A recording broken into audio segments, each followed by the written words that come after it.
सवाल है ABCD एक आयत है, तो सबसे पहले रेक्टेंगल ड्रॉ करो।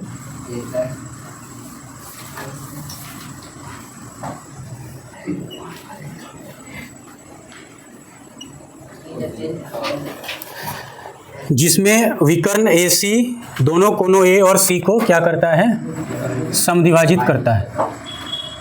ठीक, दर्शाइए कि ABCD एक वर्ग है, और दूसरा पार्ट हम लोग बाद में देखेंगे।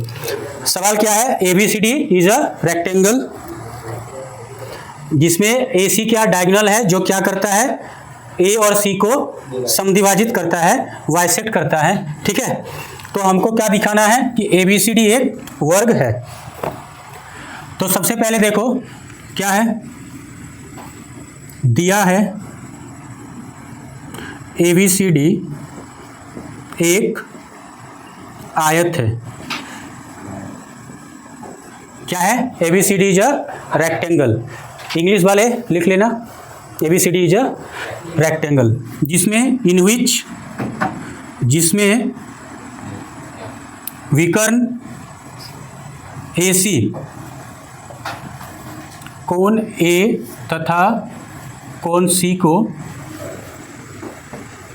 समद्विभाजित करता है। ठीक है, ABCD is a rectangle in which diagonal AC bisects angle A and angle C। अगर हम लोग ऐसा करें कि इसको 1 और 2 और फिर 3 और 4 मान लेते हैं। ठीक है, अगर ऐसा नेमिंग कर दें 1 2 3 4, तो इससे लिखने में क्या होगी, सुविधा होगी। अर्थात क्या हो जाएगा, angle 1 is equal to angle 2 तथा angle 3 is equal to angle 4। कोण 1 और 2 क्या है, बराबर होगा, और कोण 3 एंड 4 क्या होगा, बराबर होगा। क्यों होगा, क्योंकि क्वेश्चन में दिया हुआ है कि AC क्या करता है, एंगल A और C को समद्विभाजित करता है। यहाँ तक हम लोग कुछ अलग नहीं किए, जो भी सवाल में है उसी को हम लोग यहाँ उतार दिए। अब हम लोग हल करते हैं। ठीक है, प्रूफ करना क्या है, ABCD एक क्या है, वर्ग है। वर्ग में क्या है, देखो ये है क्या, रेक्टेंगल है, तो रेक्टेंगल में भी क्या होता है, all angles are of 90 degree. ठीक, जितने भी एंगल होते हैं ईच एंगल क्या होता है, 90 डिग्री का होता है। स्क्वायर में भी क्या होता है, वर्ग में 90 डिग्री का होता है। यानी एक पार्ट तो ऑलरेडी प्रूव्ड है, अगर रेक्टेंगल है तो 90 डिग्री होगा, स्क्वायर है, वर्ग है तो क्या होगा, 90 डिग्री। ये पार्ट प्रूव है। प्रूव हमको करना क्या है कि ऑल साइड्स आर इक्वल, सभी भुजाएं क्या होगी, बराबर होगी। तो हम लोग लिख देंगे क्या है, ABCD एक वर्ग है। ठीक, चूंकि ABCD एक आयत है, इसलिए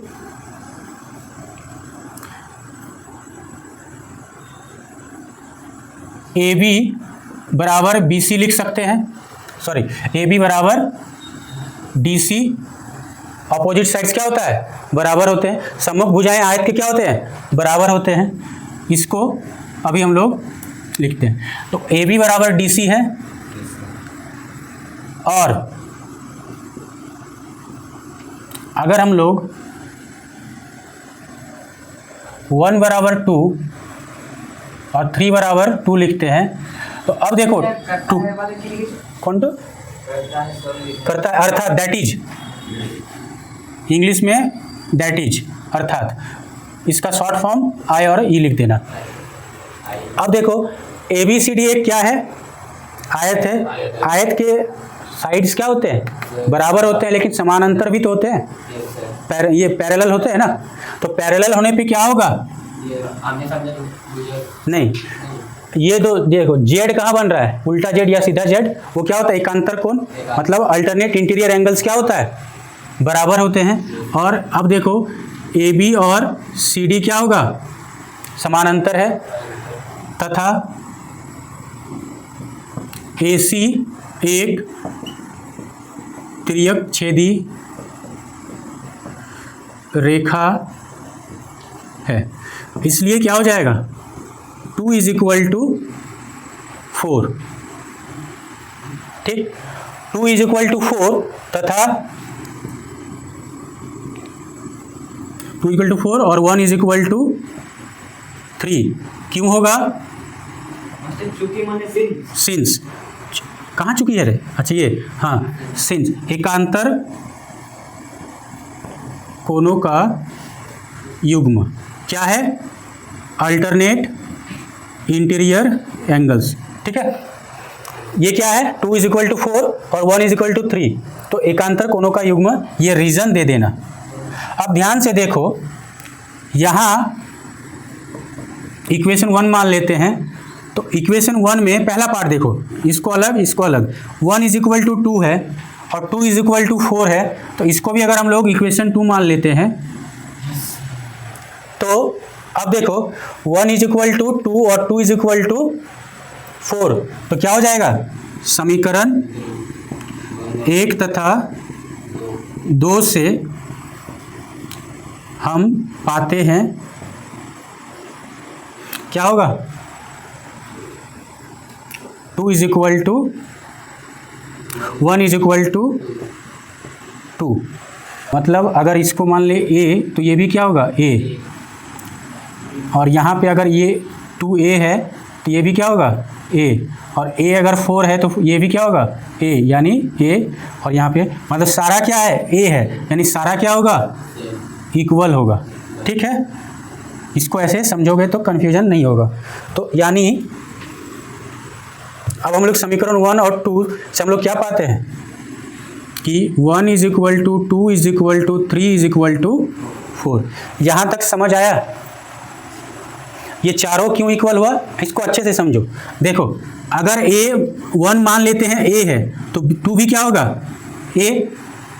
अब देखो, अगर 1a है 2a है, तो यहाँ 2 की जगह पे क्या लिखेंगे? a, क्योंकि यहाँ पे क्या था? a, तो इसका मतलब 4 भी क्या होगा? a, मतलब यहाँ क्या है? a, तो 3 भी क्या हुआ? a, यानी a सब a है, यानी चारों का चारों एंगल क्या होगा? a। अब ध्यान दो, हम लोग को चाहिए क्या? दिस इम्प्लाइज, ये वाला पार्ट हमको चाहिए। क्यों चाहिए आगे बताएंगे।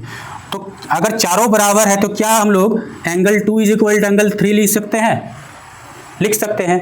चारों बराबर है तो उसका 2 पार्ट हम लोग इक्वल लिख ही सकते हैं, ठीक है। अब ध्यान दो, अब इसी फिगर को देखो, अगर हम लोग यहाँ साइड से और ड्रॉ करें,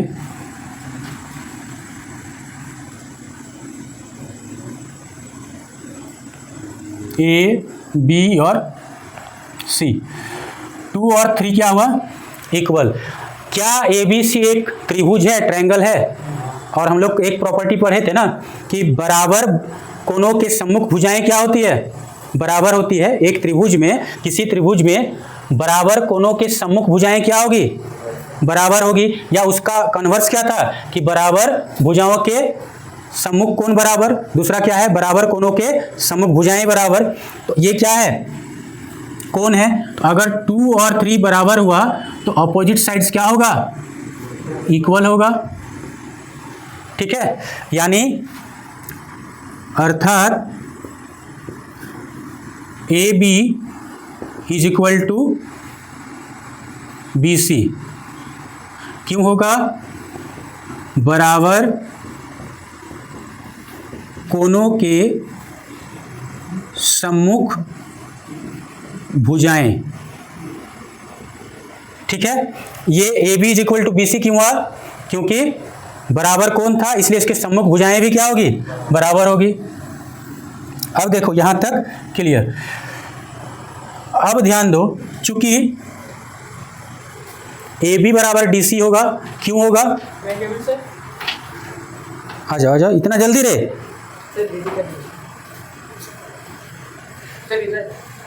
पूरा कोचिंग खाली है, जहां बैठना है बैठ जाओ। अब देखो, इसको पकड़ो, चूंकि ए बी बराबर डी सी, ए बी बराबर डी सी क्यों होगा? इधर देखो, ए बी बराबर डी सी क्यों होगा? क्योंकि ए बी सी डी क्या है? एक आयत है, ठीक, रेक्टेंगल है। अपोजिट साइड्स क्या होगा? ए बी और डी सी क्या होगा? इक्वल होगा। और अभी क्या प्रूफ किए, ए बी बराबर बी सी, ठीक है। ये कहां से आया, A B C D is a rectangle, ये कहां से आया, अभी प्रूफ किए। अब ध्यान दो क्या इसमें रिलेशन है, ए बी अगर डी सी के बराबर है और ए बी अगर बी सी के बराबर है, यानी तीनों क्या होगा, बराबर होगा। यानी अगर ये ए हुआ तो ये भी क्या होगा, ए, तो ए बी अगर ए है तो यहाँ भी क्या होगा, ए, तो बी सी भी क्या होगा, ये। तो इसका मतलब दिस इंप्लाइज क्या हो जाएगा, ए बी बराबर डी सी बराबर बी सी, ठीक है। अब इसको चलो एक ही बार में लिख देते हैं दूसरा तरीका से, ए बी बराबर डी सी और ए बी बराबर डी सी और इसके बाद ए डी बराबर बी सी, क्यों होगा, opposite sides of a rectangle are equal, यानी ए बी क्या होगा, डी सी के बराबर, ए डी क्या होगा, बी सी के बराबर, यही तो हम लोग लिखे हैं। तथा ये लिख दो पहले, ए बी बराबर बी सी, सारा चीज यहां लिख दो उपरोक्त से, मतलब अभी हम लोग क्या किए, उपरोक्त ऊपर हम लोग प्रूफ किए, फ्रॉम एबव, ठीक। अब देखो यहां तक जो हम लोग अभी लिखे हैं, ये वाला पार्ट यहां तक, ये क्या था, सवाल था, और यहां से हम लोग सॉल्यूशन स्टार्ट किए। तो इसको फिर से लिख दिए, कैसे लिखे, क्योंकि उपरोक्त हम लोग देख लिए कि ये सारा चीज प्रूफ हुआ। अब देखो अगर ए बी ए है तो डी सी क्या होगा, ए, और फिर से देखो कि ए बी बी सी के बराबर है, तो ए बी कितना था, ए था, तो क्या बी सी भी क्या होगा, ए, यानी बी सी क्या होगा, ए, तो ए डी भी क्या होगा, सब क्या होगा, ए, यानी इसीलिए A B is equal to B C is equal to D C is equal to A D. अब ये चतुर्भुज क्वाड्रिलेटरल के चारों भुजाएं बराबर, तो क्या हो जाएगा, स्क्वायर होगा।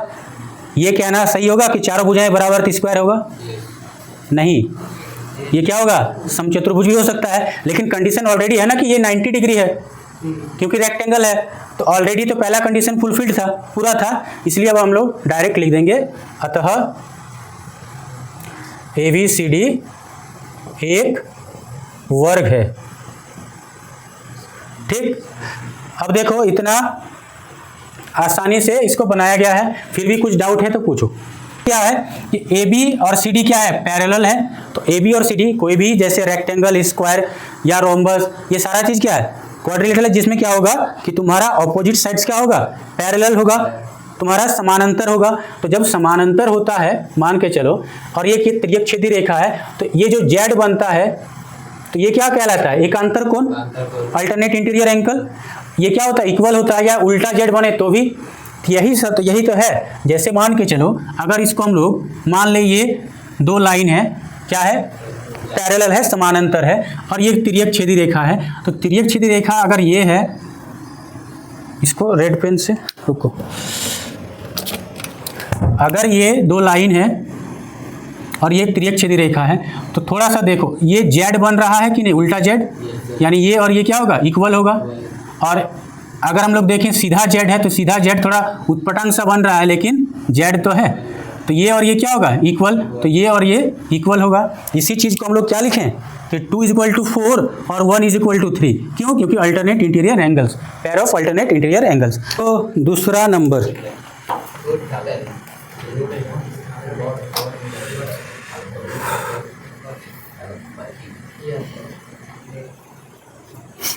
विकर्ण वीडी, एक बार फिर से इसको बना लेते हैं।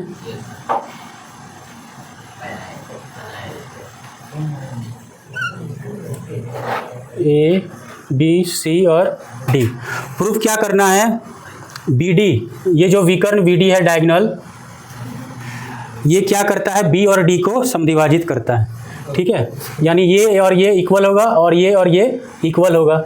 तो इसको मान लो तुम, यहाँ तो 5 मान लेते हैं, 5 6 7 8, ठीक है, इसको हम लोग क्या मान लिए, 5 6 7 8। हमको प्रूफ करना क्या है, साबित क्या करना है,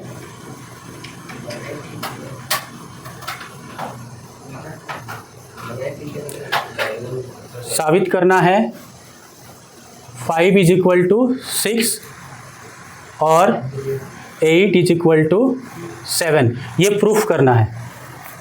ऑलरेडी इसी में से हो जाएगा, ठीक है। अच्छा नंबर लिखो, लिख भी तो हमें जब मैंने प्रूफ कर लिख से तो लिखते हो ना, इसे रेक्टेंगल ये, हाँ तब ना। हाँ अब देखो, चूंकि ABCD क्या है, एक वर्ग है। ABCD क्या है, एक वर्ग है। ABCD is a square. तो जब ABCD स्क्वायर होगा तो क्या हम लोग AD is equal to AB लिख सकते हैं कि नहीं?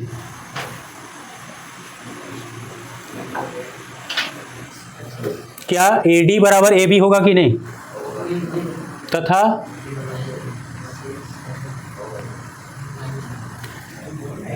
DC बराबर BC होगा। ऑल साइड जब इक्वल होता है तो कोई दो साइड भी तो इक्वल लिख सकते हैं, लिखेंगे कौन सा जो जरूरत है, ठीक है।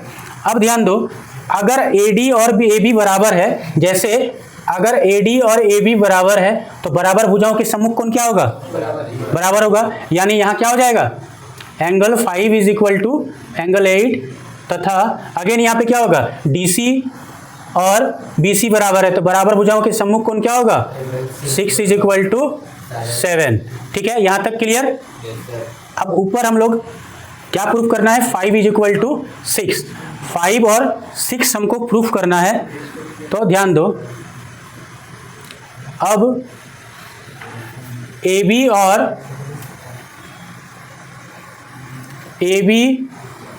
और DC क्या है, AB और DC क्या है, पैरेलल है। AB और DC अगर पैरेलल होगा तो 5 इज इक्वल टू क्या होगा, 7। क्यों होगा, AB और DC अगर पैरेलल है तो 5 इज इक्वल टू 7 क्यों होगा, angle 5 is equal to angle 7 क्यों होगा, अल्टरनेट इंटीरियर एंगल, एकांतर कोणों का युग्म। तो अब ध्यान दो, यहाँ 5 और 8 है, यहाँ 6 और 7 है, तो AB और DC अगर है तो 5 और 6 होगा, तथा 6 और 8 भी तो होगा। क्यों होगा, एकांतर कोणों का युग्म, ठीक है, एकांतर कोणों का युग्म। अब वही तरीका हमको अपनाना है, इसको इक्वेशन 3 मान लो और इसको इक्वेशन 4 मान लो। अब देखो 3 और 4 को अगर हम लोग कंपेयर करें तो 5 और 8 बराबर है, तो अगर 5A हुआ तो 8 भी क्या होगा, इधर देखो लिखोगे बाद में, अगर 5A हुआ तो 8 भी क्या होगा, A। तो 8 अगर A है तो 6 भी क्या होगा, और 6 अगर A है तो 7 भी क्या होगा, और 7 अगर A है तो 5 भी क्या होगा, सब होगा क्या, बराबर। जो ऑलरेडी यहाँ हम लोग प्रूफ किए थे, तरीका गलत था, अलग था, गलत नहीं था। तो अब हमको चाहिए क्या, ये वाला सिर्फ चाहिए। तो इसी को हम लोग सारा इक्वल ना करके हमको ये लिख देंगे कि समीकरण 3 तथा 4 से हम पाते हैं, क्या हो जाएगा, ये लिख दो।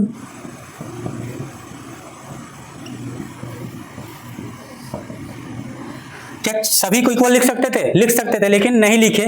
क्यों, क्योंकि जरूरत हमको ये है, इसीलिए हम लोग ये लिख दें। सारा इक्वल लिखेंगे फिर हमको ये लिखना है, इसलिए डायरेक्ट यहाँ ऐसे लिख दो, ठीक है।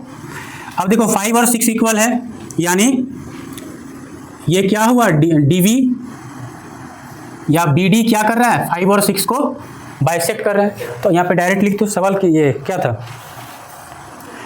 विकर्ण BD दोनों B और D को समद्विभाजित करता है, अतः विकर्ण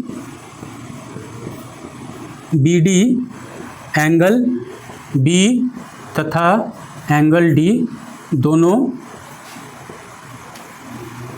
को समद्विभाजित करता है। उतार लो।